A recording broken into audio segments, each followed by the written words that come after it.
Hello everyone. This is Armida Mucci, Professor of Psychiatry at the University of Campania, Luigi Vanvitelli in Naples, Italy. So it is a pleasure for me to introduce this symposium that we presented for the IOP meeting of this year. So the symposium title is Do Mental Disorders Serve on EEG Waves? Pathophysiological Mechanisms Revised. So the title points to the fact that electrophysiology methods like EEG, ERP, microstate analysis, and other important aspects of electrophysiological research might be instrumental to understand the pathophysiological mechanism of mental disorders and might be used as biomarkers for these disorders to better characterize them from a diagnostic but also from a prognostic point of view.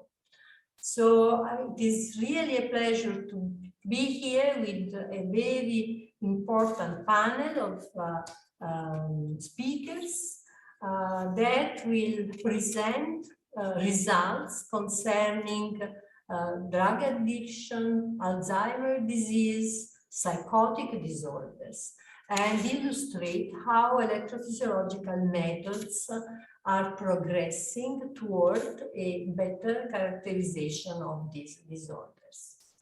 So the first speaker will be Professor Claudio Babiloni. He's Associate Professor at the Sapienza University, Professor of Physiology. He is the chair of the Electrophysiological Professional Interest Area of Alzheimer Association, the Alzheimer Association, and he will present the cortical sources of resting EEG states rhythms in Alzheimer, Parkinson's, and Lewy body diseases. Please, Claudio, give your speech. Thanks, Professor Armida Mucci, for this introduction and inviting me to this conference and the symposium. You can see in the first slide the co-authors of this presentation. The diagnosis of Alzheimer's disease and dementia with Lewy bodies is performed on the basis of biomarkers and clinical manifestations. You can see in the left part of the slide the clinical criteria for the identification and diagnosis of Alzheimer's disease and dementia. You see that the clinical features are the amnestic syndrome, memory deficits of episodes as a more frequent presentation of the disease, but you can see also logopenic symptoms in the language area, or visuospatial or visual, less frequently. But the specific diagnosis of Alzheimer's disease based on the recent guidelines of Alzheimer's Association imply the measure in vivo of amyloid accumulation in the brain by positron emission tomography of cerebrospinal fluid sample analysis. The presence of this measurement in vivo is crucial to have a specificity in the diagnosis of Alzheimer's disease. On the right side of the slide, you can see the diagnostic criteria for dementia with Lewy body according to recent guidelines by McCate and colleagues. And you see that it's crucial, the identification of core clinical features such as the fluctuation of cognitive status over time and visual hallucinations, or REM sleep behavioral disorders, at least 2 features or more, and then also Parkinsonism and in the motor domain. And you see that in the recent guidelines, you can have some indicative biomarkers of dementia with Lewy bodies, with DAT scan for dopamine transporter imaging with PET or SPECT, or REM sleep disorders, or the imaging of a cholinergic system at a myocardial level. Notably, you can see that the also resting state EEG RINs recording during quiet wakefulness are considered as an important indication, supportive indication of Alzheimer's disease, of dementia with Lewy bodies. So you see that for the diagnosis of Alzheimer's disease, it's crucial to have in vivo measurement of amyloid accumulation in the brain, or tauopathy in the brain, or neurodegeneration and brain atrophy based on structural magnetic resonance imaging, or fluorodesoxyglucose positron emission tomography. In this presentation, we propose an enrichment of this biomarker panel with a measure of resting state electroencephalographic RINs to probe the neurophysiological basis of vigilance in quiet wakefulness. And you see here in the bottom of the slide a subject during the resting state EEG recordings in the armchair is awake but relaxed, and we can measure the ability to maintain the vigilance stable for a few minutes during the EEG recordings. And in this condition, the subject can experience a transition from quiet vigilance to drowsiness, or even light sleep. So this is a way to measure the neurophysiological oscillatory activity of the brain to maintain the vigilance for a few minutes as required at eyes closed or eyes open. And German psychiatrist Hans Berger in the 1929 published the first evidence of electroencephalographic recordings in the resting state condition in humans. And you can see an example of the signals that you can record during resting state EEG recordings. You see in the red frame the electroencephalographic waves during resting state, eyes closed, and you see an ample oscillations in the range of 8-13 Hertz called alpha RINs. Hans Berger was the first to name alpha RINs, these background ample oscillations in the scalp recording during EEG recordings. And you can see that when you have a change of the vigilance with an increase of alertness, you can see the disappearance of alpha RINs and the appearance of EEG oscillations at higher frequencies, beta and gamma, from 20 to 80 Hertz. In contrast, if there is a drop of vigilance to drowsiness or light sleep or deep sleep, you can see that you have changes in the EEG waves with very low frequencies during deep sleep. So EEG is a really fine procedure to measure in vivo the oscillatory neurophysiological basis of vigilance and transitions. So the heuristic added value of resting state EEG recordings at eyes closed is to probe the neurophysiological oscillatory mechanism enabling the maintenance of quiet vigilance in wakefulness. And I want to stress that you cannot have this kind of a measure of brain function with the PET or magnetic resonance imaging or neuropsychological testing.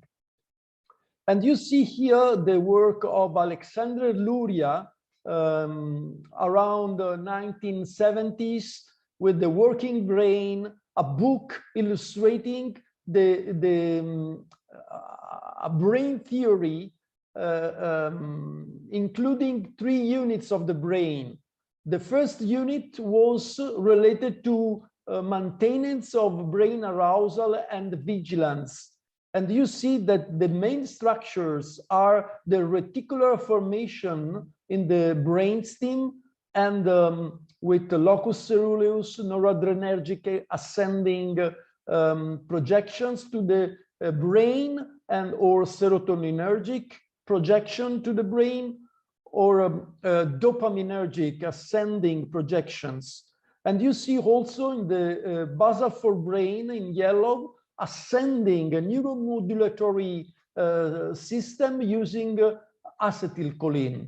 And all these systems are able to modulate the thalamocortical interactions, and in quiet wakefulness, they generate alpha rims in the brain. The point of this presentation is that these neurophysiological systems underpinning the vigilance and maintenance of a quiet vigilance are crucial to have a good quality of life, because people can remain awake and have some conversations following TV programs. And these systems are impaired by Alzheimer's disease even in the early stages. Our approach for the study of cortical sources of resting state EEG in Alzheimer's disease patients and the related disorders is based on the recording from 1020 system, 19 electrodes in the scalp, the selection of artifact-free EEG periods used as an input for e-Loretta freeware software estimating the cortical sources of EEG activity. And then we use large regions of interest in the cortical space to take into account the low resolution of our procedure. And here you can see in the framework of a European project, Pharmacog, a validation in which we compare the cortical sources of resting state EEG in Alzheimer's disease patient with mild cognitive impairment as revealed by cerebrospinal fluid biomarkers of Alzheimer's disease against people with mild cognitive impairment not due to Alzheimer's disease in blue. And you can see in the vertical axis the activity of the sources, in the horizontal axis the frequency band from delta to gamma, and also the cortical regions of interest in the e-Loretta space, frontal, central, parietal, occipital, temporal. And you see in red Alzheimer's disease mild cognitive impairment having a lower cortical activation in alpha rims when compared to mild cognitive impairment not due to Alzheimer's disease in blue. So Alzheimer's disease mild cognitive impairment is related to a drop of cortical sources of alpha rims in the parietal occipital areas, and an increase of delta sources in the temporal areas. And this is a validation in relation to cerebrospinal diagnostic biomarkers of Alzheimer's disease. And then another testing was performed in Alzheimer's disease patients with dementia. We recorded the EEG in the baseline condition, and then after 1 year, you see now the subtraction of the cortical source activity in the two recordings. 0 means stable cortical source activity. When you see negative values, you see a reduction of cortical source activity at the follow-up after 1 year of cholinergic therapy with the donepezil.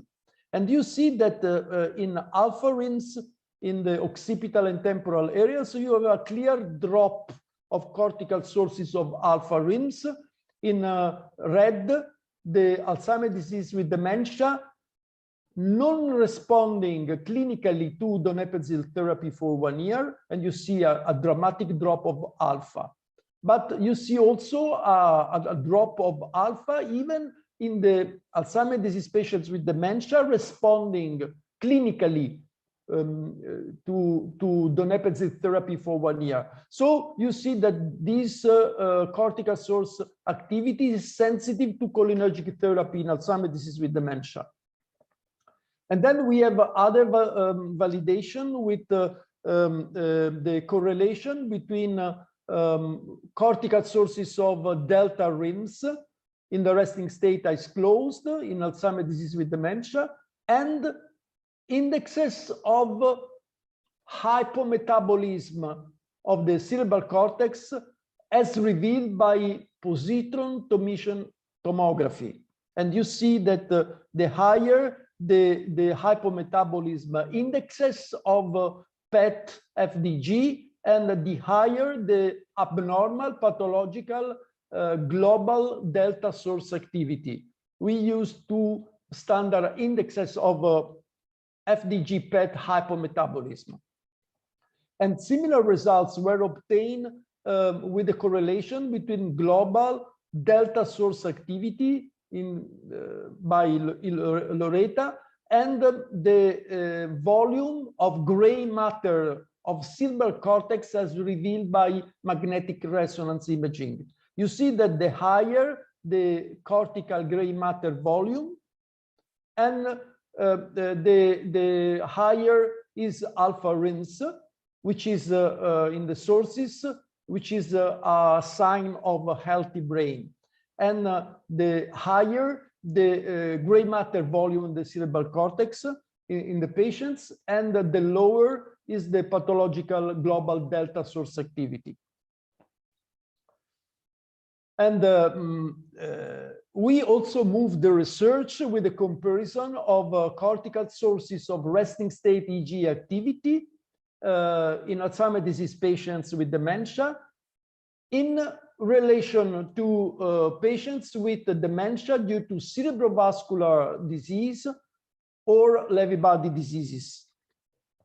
And you see here the results of the comparison between cortical sources of resting state EEG rims at eyes closed in normal elderly subjects, Alzheimer's disease patients with mild dementia, and dementia due to cerebrovascular disease.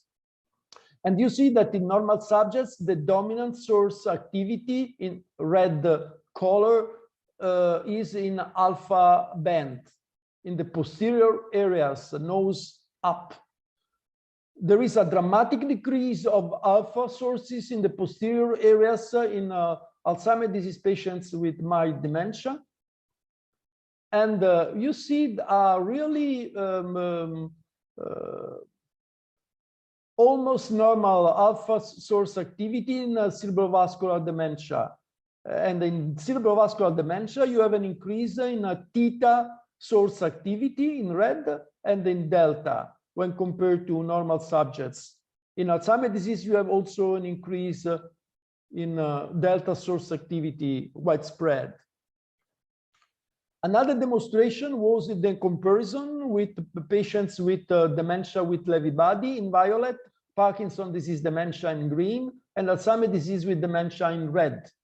You see again that the normal elderly subjects in blue show the highest alpha cortical source activity in the parietal, temporal, and occipital areas.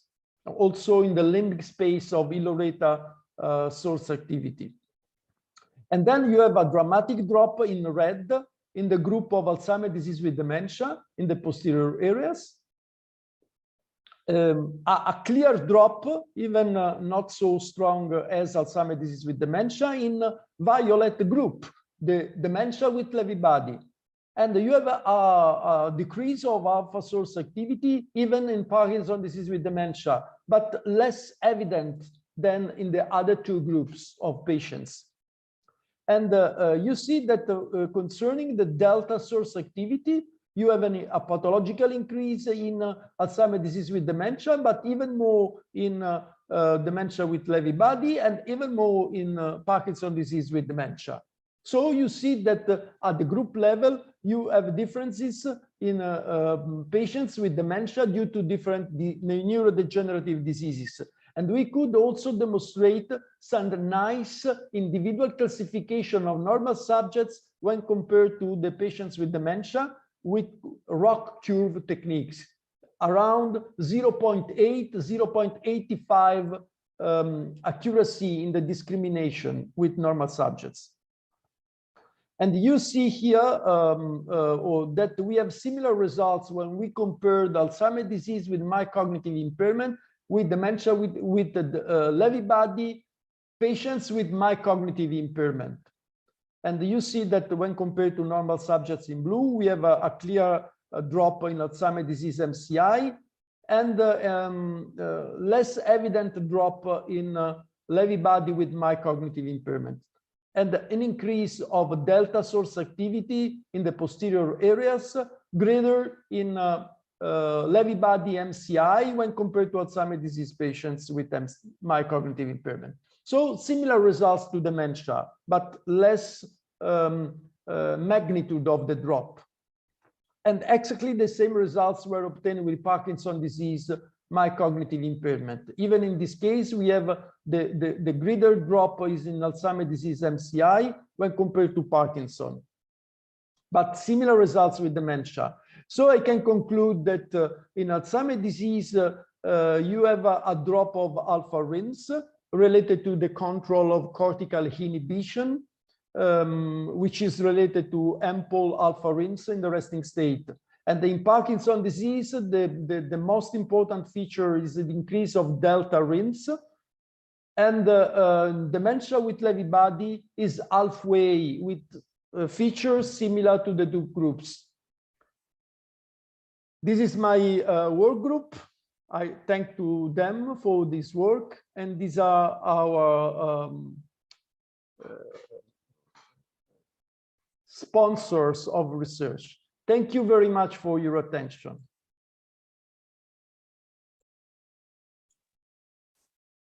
Thank you, Professor Babiloni, for this very interesting speech that really demonstrated the validity of the EEG biomarkers in the field of dementia diagnosis and prognosis, if I can understand. So the symposium has a nice gender balance because we have 2 male and 2 female speakers, and also a balance in the, let's say, the old and junior researchers.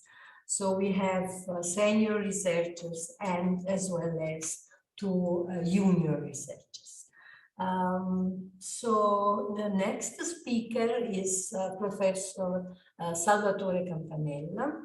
He is a senior research associate, University of Brussels, Belgium, Brookman Hospital, and he directs the Laboratory of Psychological Medicine and Addiction in this university, and he is also a member of the board of directors of the EEG and Clinical Neuroscience Society, ECNS.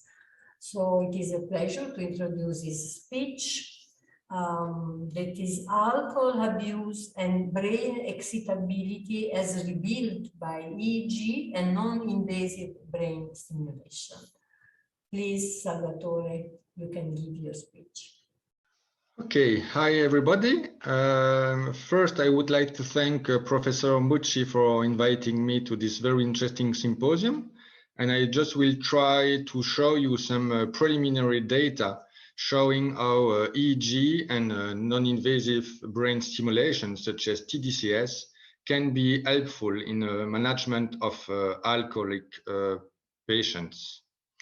So I have nothing to disclose. As you know, alcohol dependence is a really huge worldwide health problem. And when we are clinicians and we have to face with alcoholic patients, a main problem is the relapse rate. Indeed, it is well known that despite medication, despite psychosocial support, every recently detoxified alcoholic patients relapse in the 3 months following detoxification. So 50% of these patients relapse in the 3 months post-detox. And if we go to observe what happens 1 year later detoxification, we can observe that 70 to 90% of these patients have relapsed. So, of course, psychotherapy is important. Of course, anti-craving medication is important, but we also think that it is really important to identify the neurocognitive mechanism that can also trigger abstinence versus relapse. In this view, last decades have put in evidence 2 main neurocognitive mechanisms that are well known to trigger addictions. A first mechanism is called the attentional bias towards drug cues, which is also known as a cue reactivity mechanism, which is combined with a lack of inhibitory resources. What we can say in general is that alcoholic patients are more attracted, will treat more intensely all types of alcohol cues, because these cues have huge motivational salience for these patients.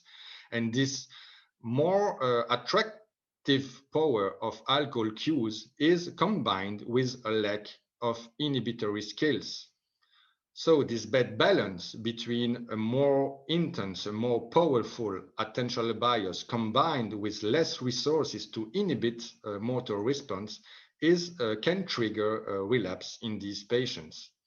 A main problem is also that we have no idea about the potential effect of all kinds of anti-craving medications on these neurocognitive processes. And our main idea here is to use cognitive event-related potentials, cognitive ERPs, as biomarkers of abstinence versus relapse during the detoxification program. So, as you know, ERPs have 2 main important variables. It could be amplitude, which reflects more the intensity of the neural processing, and the latency, which reflects more the speed of the processing. Our study on alcoholic patients will be based on 2 main cognitive ERP tasks. The first task is a contextual go-no-go task. In this task, we have 80% of go trials, which is the letter M, and the instruction is to as quickly as possible on a button when this letter M will appear. But sometimes 20% of the time we have a no-go trial, and for that no-go trial you should inhibit your response. You should inhibit to click on the button. The main point here is that this task can be displayed on 3 different contexts: neutral, alcohol-related context, and non-alcohol-related context. So just to show you quickly what is the task about, you can see here you have to click when you see the letter M, and inhibit your movement, your response when the letter W appear. This task is really important because it will trigger at the ERP level the no-go P3 component, which is a neural correlate of the inhibition process. When you inhibit correctly your motor response, your brain will generate this frontocentral response, which is known as the no-go P3 component. A second task is the oddball alcohol-related task, and here you have also frequent stimuli, here a guy drinking water, but this time you should do nothing when the frequent stimulus appear. However, when the target 20% of the time appear, you have two types of target stimuli, the same guy drinking a soft or the same guy drinking alcohol, and you have to click as quickly as possible when the target stimuli will appear on the screen. So here, just to illustrate you the task, you see here the guy drinking water, you do nothing, but sometimes when the deviant target appear, you have to click as quickly as possible on the button. Here, the guy drinking a soft,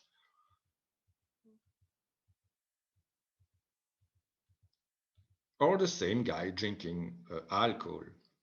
This task is really important also because it will trigger a well-known ERP component known as the oddball P3 component, and we know that this component is more important when you have to click on alcohol-related stimuli when you are an alcoholic patient. So if you would like to have more details on this task, you can go to check these two papers.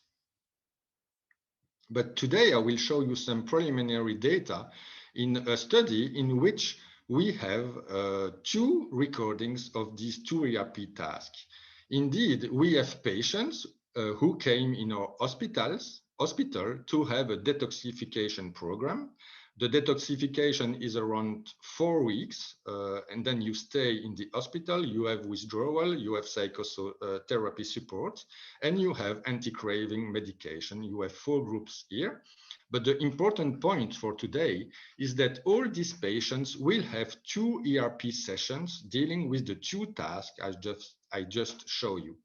At T1, just after withdrawal, 4 to 5 days after starting the detoxification program, and a T2 after receiving 3 weeks of drug treatment, a mean of 20 days of treatment. The point here is that we would like to observe the evolution of the no-go P3 component and of the oddball P3 component during the detoxification, and to see if that evolution can be linked to abstinence or relapse when they leave hospital and they go home. So here we have 40 patients, and on the 40 patients, we have a follow-up procedure which helps us to do subgroups of patients who will remain abstainers 3 months after the detoxification program and who have relapse in the 3 months following this detoxification program. So on these 40 patients, you can see that 3 months later, we have 15 abstainers and 25 relapsers. And the point here is that we would like to check if the evolution of the no-go P3 component and of the oddball P3 component can help us to predict who will 3 months later remain abstinent or will relapse in alcohol drinking. An important point here is that we control for a lot of variables, gender, age, depression, craving, but also, it is not noted here, but also anxiety, impulsivity. And none of these variables can help us to predict which patients will remain abstinent and which one will relapse in alcohol drinking. However, if we check the ERP evolution of the ERP components, we have here some prediction. Indeed, for the oddball P3 component, you have in picked lines the session 1, T1, and in dot line the session 2, for relapsers and for the target related to alcohol and the targets non-related to alcohol. What you can observe is that in all conditions, you have a reduction of the amplitude of the P3 component at T2 compared to T1, but not for abstainers and for alcohol cues. such as here. So you have the same intensity of the P3 component between T1 and T2, but only for abstainers and only for the alcohol target cues. Also, if we check for the no-go task, we can see that we also have a decrease of the no-go P3 component in all conditions for relapsers, for alcohol cues, and for non-alcohol cues. However, we have only for the abstainers and only for the alcohol contexts an increase of the no-go P3 component between T1, T2 as compared to T1. So, as preliminary conclusions, we can say that we have here some evolution of the P3 component and of the no-go P3 component that can help us to predict which patients will remain abstinent and which one will resume in alcohol drinking in the 3 months following detoxification. Indeed, thanks to the ERP oddball task, it seems that keeping the same intensity of processing towards alcohol cues could be seen as a protective factor for recently detoxified alcoholic patients. However, increasing the intensity of processing towards alcohol cues at the inhibitory level could be a protective factor also in these patients. So the combination of these two components, the same processing but with higher inhibitory resources, can be seen as something at the neurocognitive level protecting from relapse in the 3 months following detoxification. Of course, we have to remain cautious to the small sample size, but it seems to us that it's really important to screen for the evolution of some important neurocognitive mechanisms that are known to be involved in addiction and in triggering relapse, as this could help clinicians to orient post-detox programs. Indeed, I will show quickly some preliminary data to a study in which I collaborate with a PhD student, Masha Dubuzon, who is supervised by my colleague Xavier Noël. And in that study, they try to combine active TDCS with cognitive training of inhibition in alcoholic patients facing with detoxification. So they use the same procedure. They also have access to alcoholic patients who came in the hospital in our unit to have detoxification during 4 weeks. And these patients were randomly assigned to 4 different groups.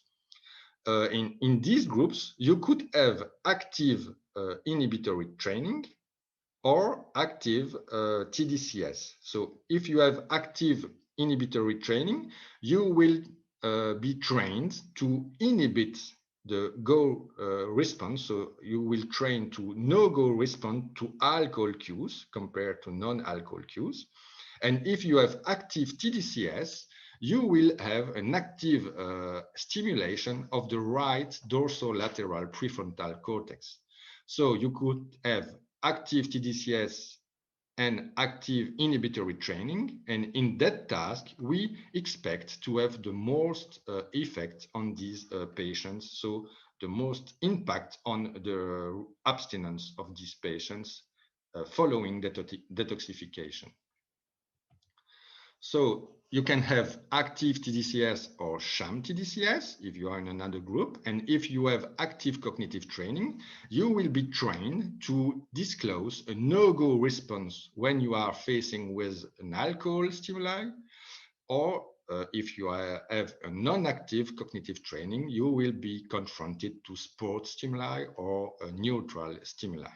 So the idea here is to try to observe whether combining active TDCS on the dorsolateral prefrontal cortex with an inhibitory training of the no-go response to alcohol cues can trigger abstinence in the weeks following detoxification in our alcoholic patients. So it was a quite important study, and as you can see here, we have 119 patients that were included in our final sample. We have a lot of variables we checked for: depression, anxiety, impulsivity, etc. But I will just show you some interesting preliminary data, as that study is currently submitted for publication. A main important thing is that on these 119 patients, 2 weeks after the detoxification, so when they leave the hospital, we can observe that 88 patients were still abstinent 2 weeks later, and already 31 patients relapse. But what we can see is that it seems that appear a TDCS effect, as patients who are in the group with the active TDCS less show relapse 2 weeks after. Indeed, we can see that we have a 20% reduction in the relapse rate only in the active TDCS group at 2 weeks. So you can see here is you have TDCS, you have less relapse or more abstinence than if you did also only have cognitive training. Interestingly, you can say that if you use a survival analysis on the TDCS condition, this effect on abstinence remain significant for 40 days after detoxification. And very interestingly, we can also see that if we use a logistic regression on 2 weeks post-discharge, comparing the active TDCS plus active cognitive training group to the other 3 groups, we have a significant difference showing that the combination of active TDCS seems be with active cognitive training on inhibition and alcohol cues is the best way to have a kind of abstinence, to promote abstinence in the 2 weeks following post-detoxification in these patients.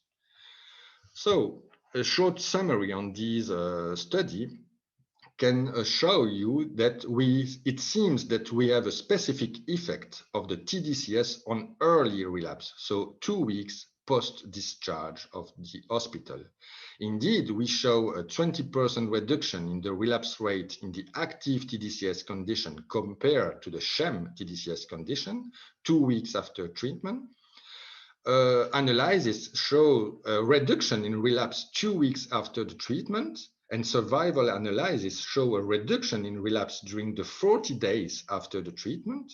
And it's also appear that TDCS combined with active cognitive training on inhibition on alcohol cues show a small advantage effect when hierarchical analysis were performed. However, no specific effect was showed with cognitive training alone, and it seems that cognitive training should be combined with active TDCS to have a short-term impact on the relapse rate in these recently detoxified alcoholic patients. So these are only some preliminary results, and the study is currently submitted for publication by the PhD student Masha Dubuisson. However, to conclude, I can say that ERP data may be really useful to follow the evolution of the main neurocognitive mechanisms involved in abstinence versus relapse during the detoxification program in these alcoholic patients, and that this could help us to primarily orient high-risk patients towards these kinds of combined TDCS cognitive training procedure that could boost inhibition in these post-detox program. Of course, if you need some information, if you have some questions or some comments on what I show you today, you can send me an email, and I will really thank you for your attention. Thank you, Salvatore, for your speech. So it is a pleasure now to introduce Renate de Bock, who is a PhD researcher, so a junior researcher at the University Psychiatry Clinic in Basel, Switzerland. And she will present the resting state EEG microstates in psychotic disorders. Please, Renate. All right. Yes, welcome. Thank you for listening or tuning in to my talk today. And thank you, Professor Mucci, for inviting me to this symposium. Today, I will present about EEG resting state microstates in psychotic disorders. First, I will give a little bit of background information where I explain what EEG microstates are before going into more detail about EEG microstates in psychotic disorders. So maybe you already know what EEG microstates are, or maybe you don't. But what is evident is that there are more and more studies on EEG microstates. The first publications of microstates was already in 1987, but only since some years, there's been an increase in published studies. So as you can see here, in 2010, we're only about 10 studies, and this number has been increasing to already 53 studies this year. And studies investigating EEG microstates are not only doing this in psychotic disorders, but it's actually a various area of patient groups. So also Parkinson's disease, Alzheimer's disease, alcohol abuse, and many more patient groups. So I don't want to go into the methodological details of microstates, but I do want to explain how microstates fit in compared to other measures of EEG, specifically in the field of psychotic disorders. So for a long time, there were roughly two ways to analyze EEG data. On the first hand, we have the task-related data or event-related potentials, ERPs. Many studies show ERP abnormalities in patients with psychotic disorders, often showing decreases in amplitudes in different peaks. In addition to this, we have we have resting states. So EEG can also record spontaneous brain activity, as we've seen in the previous presentation. And we can use this resting state data to extract different kinds of information, for example, looking at the different frequency bands in the EEG. And if you want to know more about EEG-based measures in schizophrenia, I recommend to read this recent review paper. So the two methods that I just described are not really capturing the global connectivity of the brain, and that's where EEG microstates come in. So EEG microstates actually show the spatial configuration of the scalp global field power. The configurations are made up using all the electrodes that are used in the EEG. And these configurations appear to be stable before rapidly shifting to another configuration. They're stable for about 50 to 120 milliseconds, and hence the name microstates. Typically, the microstates are described related to 4 different configurations. They are named A, B, C, and D. And about 10 years ago, there were some simultaneous EEG and fMRI studies that compared these different configurations to the resting state networks that we know from fMRI. They showed that microstate A was related to a phonologically and verbal processing network, microstate B to a visual imagery network, microstate C to the salience network, and microstate D to the switching and reorientation of attention. But that's, of course, not all. When we want to do some research with microstates, we have to extract some parameters to say meaningfully things about them. So if we have, for example, a recording with the different configurations here in colors, we can look at 3 different parameters. For example, the occurrence, where we just count the number of occurrences of a specific configuration. We can look at the duration, where we calculate the mean duration of all these configurations, and the time coverage, the percentage that a certain configuration is present. In terms of simplicity, I will just use time coverage when I present later results. So far about the background. Now getting into the EEG microstates in psychotic disorders. In 2016, there was a meta-analysis by Rieger that showed microstate alterations to be consistently reported across patients with psychotic disorders. As you can see here on the top, this is about microstate C.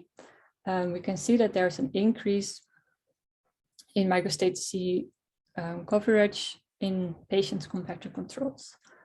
On the opposite, we have microstate D, where we can see a decrease of microstate D in patients compared to controls.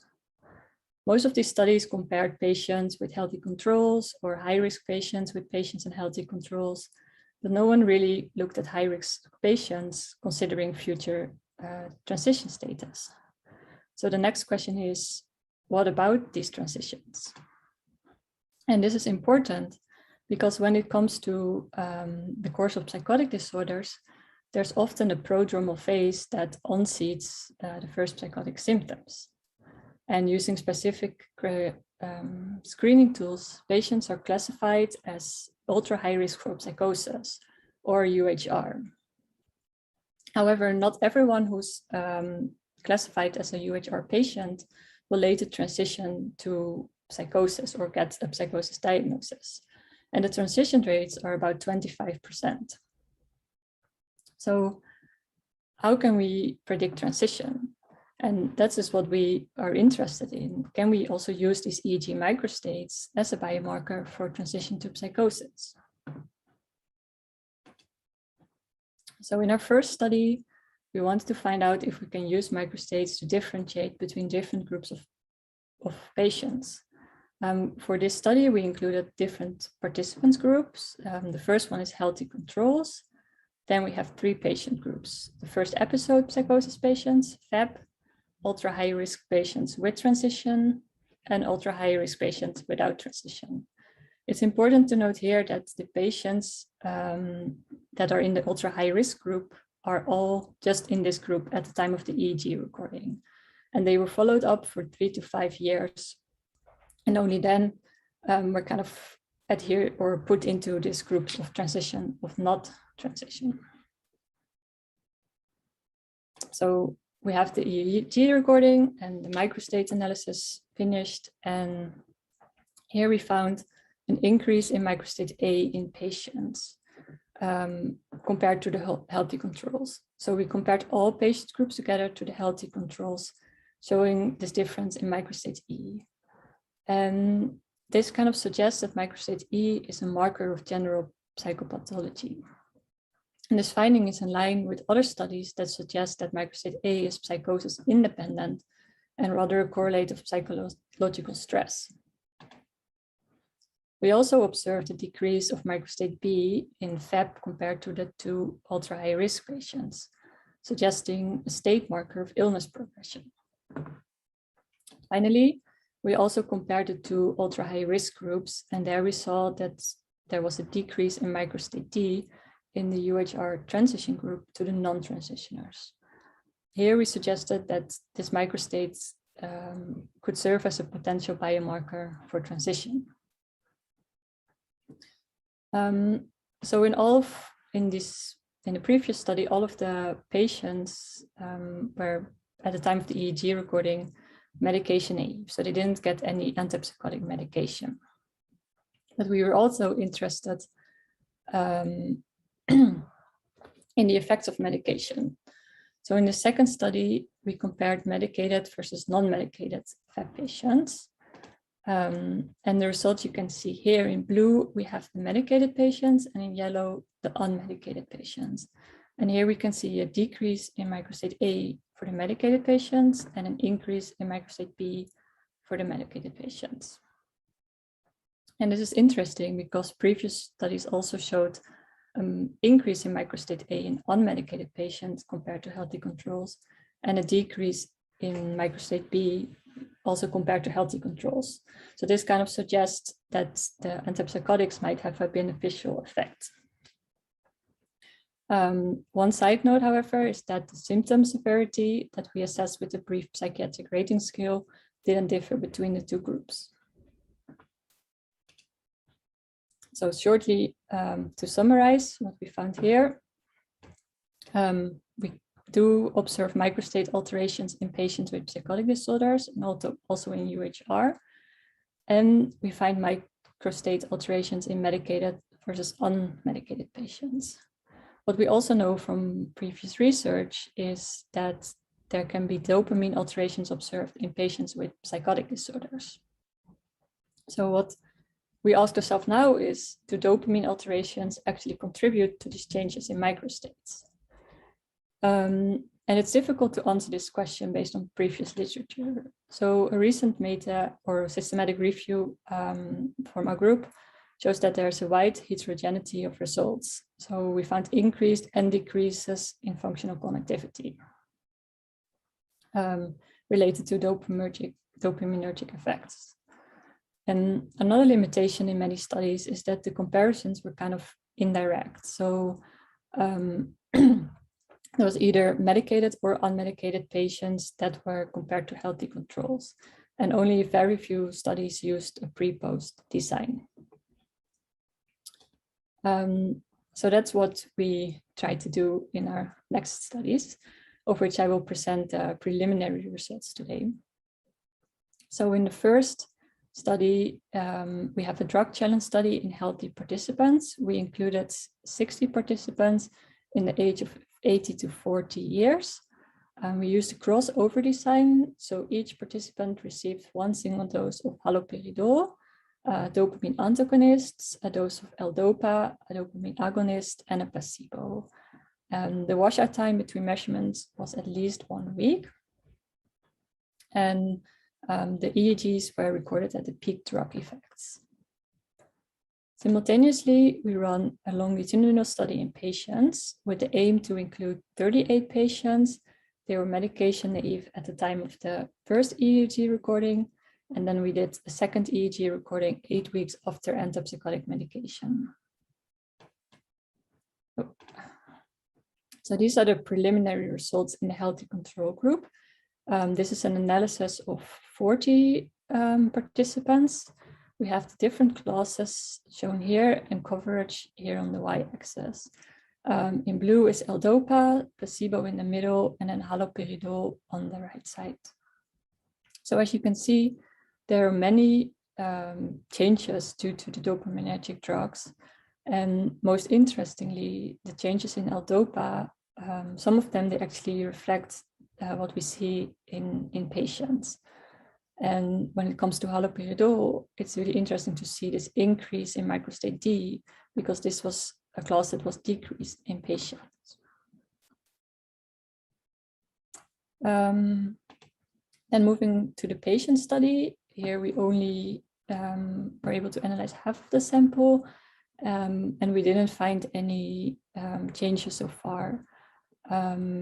This could be explained by various reasons. I mean, the sample size is still really small, but what we also know is that often microstate changes can be related to changes in symptom severity, and we didn't control for this at this stage in the analysis. Then I kind of want to conclude with that EEG microstates seem to be a biomarker for psychotic disorders, and they also have the potential to be used as part of a diagnostic tool. And secondly, we show that dopaminergic changes might influence the EEG microstates. But before I finish, I just want to have one small critical remark when it comes to the kind of the methodology.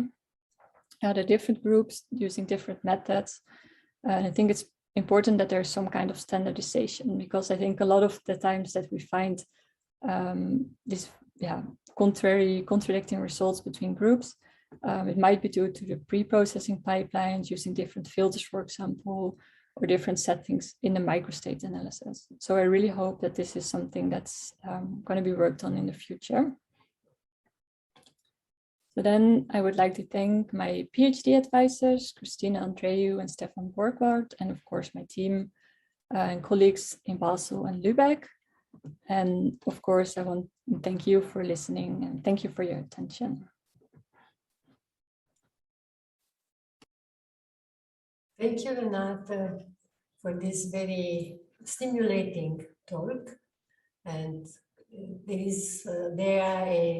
an important point of how we should use the biomarkers to see whether there is a link to psychotic risk or prognosis, whether the biomarker also is a state or a trait biomarker, so the sensitivity to drug effects. And I also appreciate that you point out that we need standardization to largely use these biomarkers from electrophysiological methods. Thank you. So it is now my pleasure to introduce our next junior researcher speaker, Dr. Giulia Maria Giordano.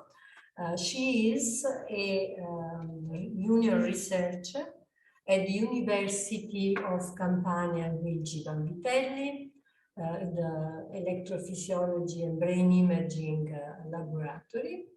So Giulia will present the talk of EEG markers of negative symptoms in schizophrenia. Please, Giulia. Good afternoon. I'd like to thank Professor Mucci for the presentation and also for organizing this symposium with Professor Babiloni. So my presentation will focus on electrophysiological markers of negative symptoms in schizophrenia. Negative symptoms represent a key aspect of schizophrenia. They are present since the early stage of the disorder and have shown an elevated stability along the course of the illness. Negative symptoms constitute a separate domain with distinct pathophysiological and therapeutic implications, and these symptoms represent today an unmet therapeutic need, since they have a huge impact on real-life functioning of patients with schizophrenia, and they do not respond satisfactorily to current available treatments. According to the recent conceptualization of negative symptoms, they are represented by anhedonia, asociality, avolition, alogia, and blunted affect. Different factor analytic studies have demonstrated that these symptoms cluster into two domains: the experiential domain, which includes anhedonia, asociality, avolition, and the expressive deficit domain, which includes alogia and blunted affect. These two domains are associated with different neurobiological underpinnings. In particular, the experiential domain is mainly associated with abnormalities of brain circuits related to motivational processes, while the expressive deficit domain is probably related to deficit in neurocognition or social cognition and neurological soft signs. The use of the electroencephalography, which appears to be inexpensive, non-invasive, with a high temporal resolution, has allowed us to identify abnormalities of cortical brain functions and to investigate the neurophysiological basis of different psychopathological aspects, including negative symptoms. However, different electrophysiological studies that investigated the neurophysiological basis of negative symptoms reported often inconsistent results. This might be due to the heterogeneity of negative symptoms, to the improper conceptualization of these symptoms, to the possible presence of confounding factors such as positive symptoms, depression, disorganization, extrapyramidal symptoms, as well as to the use of different assessment instruments, often not in line with the current conceptualization of negative symptoms, and also to the small sample sizes. Therefore, in order to overcome these limitations within the add-on EEG study of the Italian Network for Research on Psychosis, we investigated the neurophysiological basis of negative symptoms in a large sample of stabilized patients with chronic schizophrenia. This add-on EEG study involved 5 research groups: the University of Campania Luigi Vanvitelli, the University of Salerno, the University of Foggia, the University of Rome Tor Vergata, and the University of Rome La Sapienza. Subjects underwent a resting state EEG recording and 2 auditory tasks, the M100 and P3B and the mismatch negativity P3A.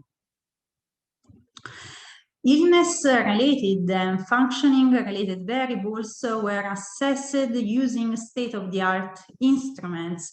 In particular, we used the brief negative symptom scale, which is a second-generation rating scale to assess negative symptoms, the positive and negative syndrome scale to assess positive and disorganization dimensions, the Calgary Depression Scale for schizophrenia to assess depressive symptoms, the sentence rating scales to assess extrapyramidal symptoms, the matrix consensus cognitive battery to assess cognitive impairment, and the specific level of functioning scale to assess real-life functioning.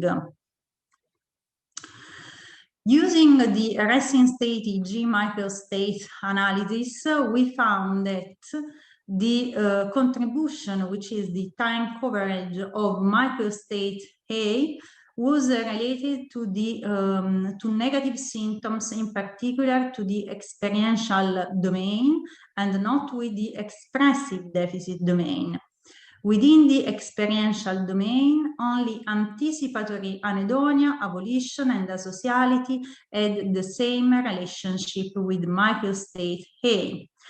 These results demonstrate the existence of different neurophysiological bases of the 2 negative symptom domains and support the hypothesis that only the anticipatory component of anhedonia shares the same correlation of the experiential domain. Using a functional cognitivity analysis, we found that the expressive deficit domain was related to a hyperconnectivity in alpha bands and a hypoconnectivity in gamma bands. Again, the 2 negative symptoms domains have different neurophysiological bases.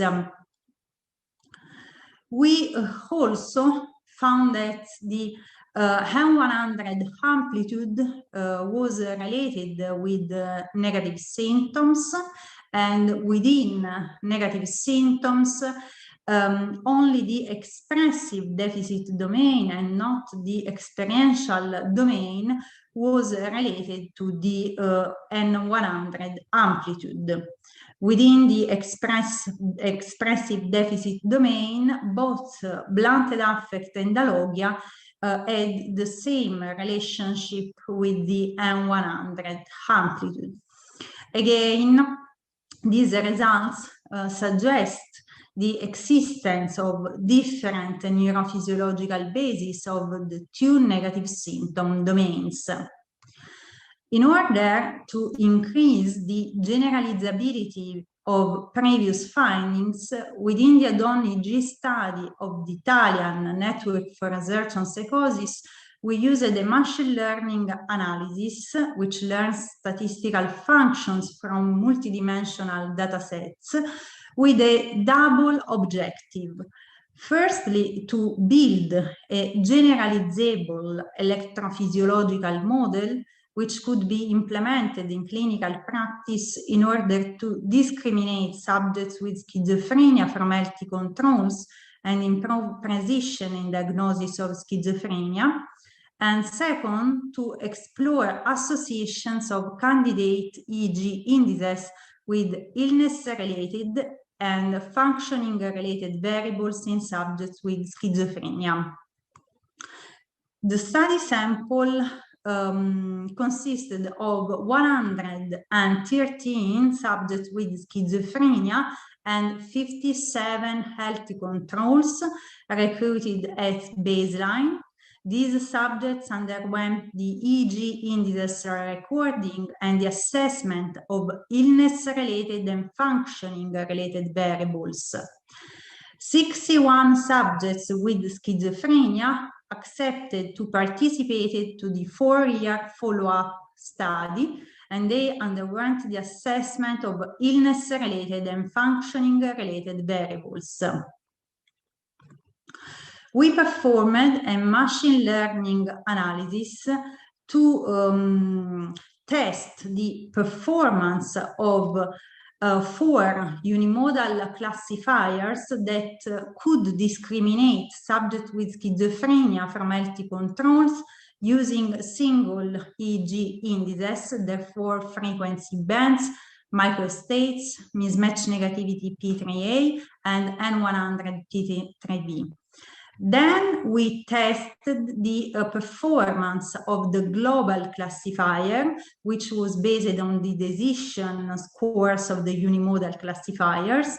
And finally, we performed correlation analysis between the global classifier score and illness-related and functioning-related variables measured both at baseline and follow-up.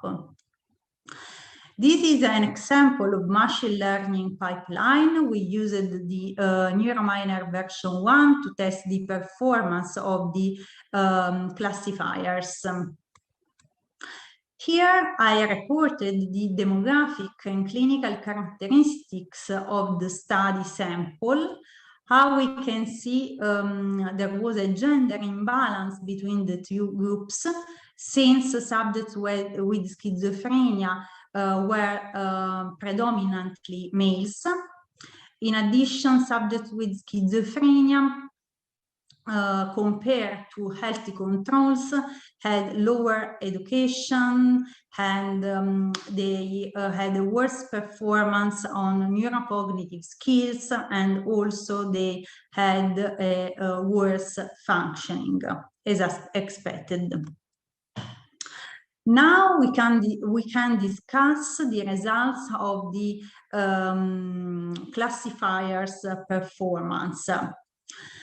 How we can see each classifier was able to discriminate subjects with schizophrenia from healthy controls with an accuracy of 71.4% of frequency bands classifier, 57.7% of microstate classifier, 66.6% of the mismatch negativity classifier, 17.9% of the N100 classifier. The global classifier was able to discriminate subjects with schizophrenia from healthy controls with an accuracy of 75.4%.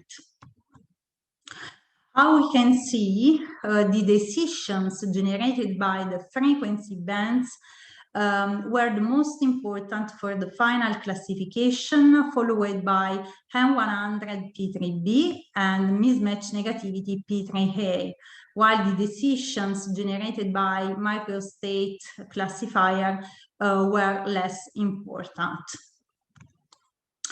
Finally, we performed the correlations between the global classifier score and illness-related variables, including negative symptoms and functioning-related variables, measured both at baseline and follow-up. First, we performed a non-negative matrix factorization analysis, which demonstrated the existence of 4 factors at baseline and follow-up. These factors were the one factor was the functioning, captured the functioning and cognitive disturbances. Another factor captured depressive symptoms. The third factor captured positive symptoms and Parkinsonism, and another factor captured negative symptoms, in particular blunted affect, which belong to the expressive deficit domain. We did not find any significant correlations between the global classifier decision score and the 4 factors at baseline.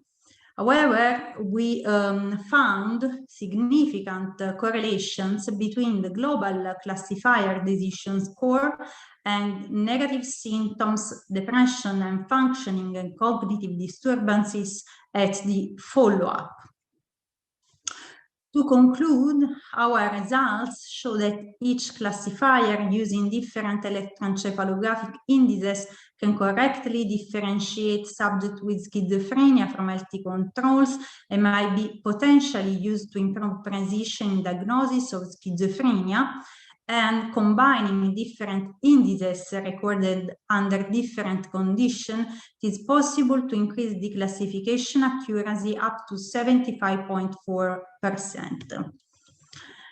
We found that the diagnostic model was associated with depression, functioning, and cognitive impairment, as well as negative symptoms at follow-up.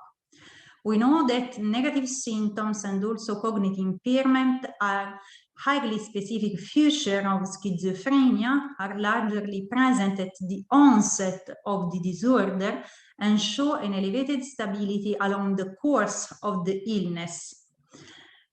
Therefore, electrophysiological indices that discriminated the subjects with schizophrenia from healthy controls that are related to negative symptoms and cognitive impairment suggest that the combination of these indices might be used for diagnosis at any stage of the illness and might provide prognostic information at group level. Among negative symptoms, blunted affect at 4-year follow-up showed the strongest association with EEG abnormalities in subjects with schizophrenia. This might be due to the existence of different neurophysiological bases of the 2 negative symptom domains. We know that the experiential domain is related to the motivational circuit, while the expressive deficit is related to cognitive impairment, reflecting alterations in cortical brain areas that are alterations captured by the EEG recording. I'd like to thank my research group and the Department of Psychiatry of the University of Munich, which collaborated for the machine learning analysis, and also you for your attention. Thank you, Giulia, for your presentation that I think gives an example of how we can use machine learning to see what discriminates better 2 diagnostic groups, but also we should go back to see what features of the disorder that is picked up by our indices. The input to the machine learning algorithm is really in the pipeline and gives us the best discrimination, because this helps us to have a more transparent process of discrimination, and also what kind of prognostic indication can be found with these methods. So I think that we are now open, the symposium is now open for the question and answers session. And I will really thank all the speakers to have really presented very important findings, demonstrating that these highly inexpensive, cost-effective electrophysiological indices can be used in the pathophysiological characterization of mental disorders, and giving us indices that can be used to also have prognostic indicators. However, we need to go further in the standardization and go further in the really good clinical characterization of our mental disorders. Thank you for your attention, and we are now ready to take the questions. Thank you to all the speakers and to the audience.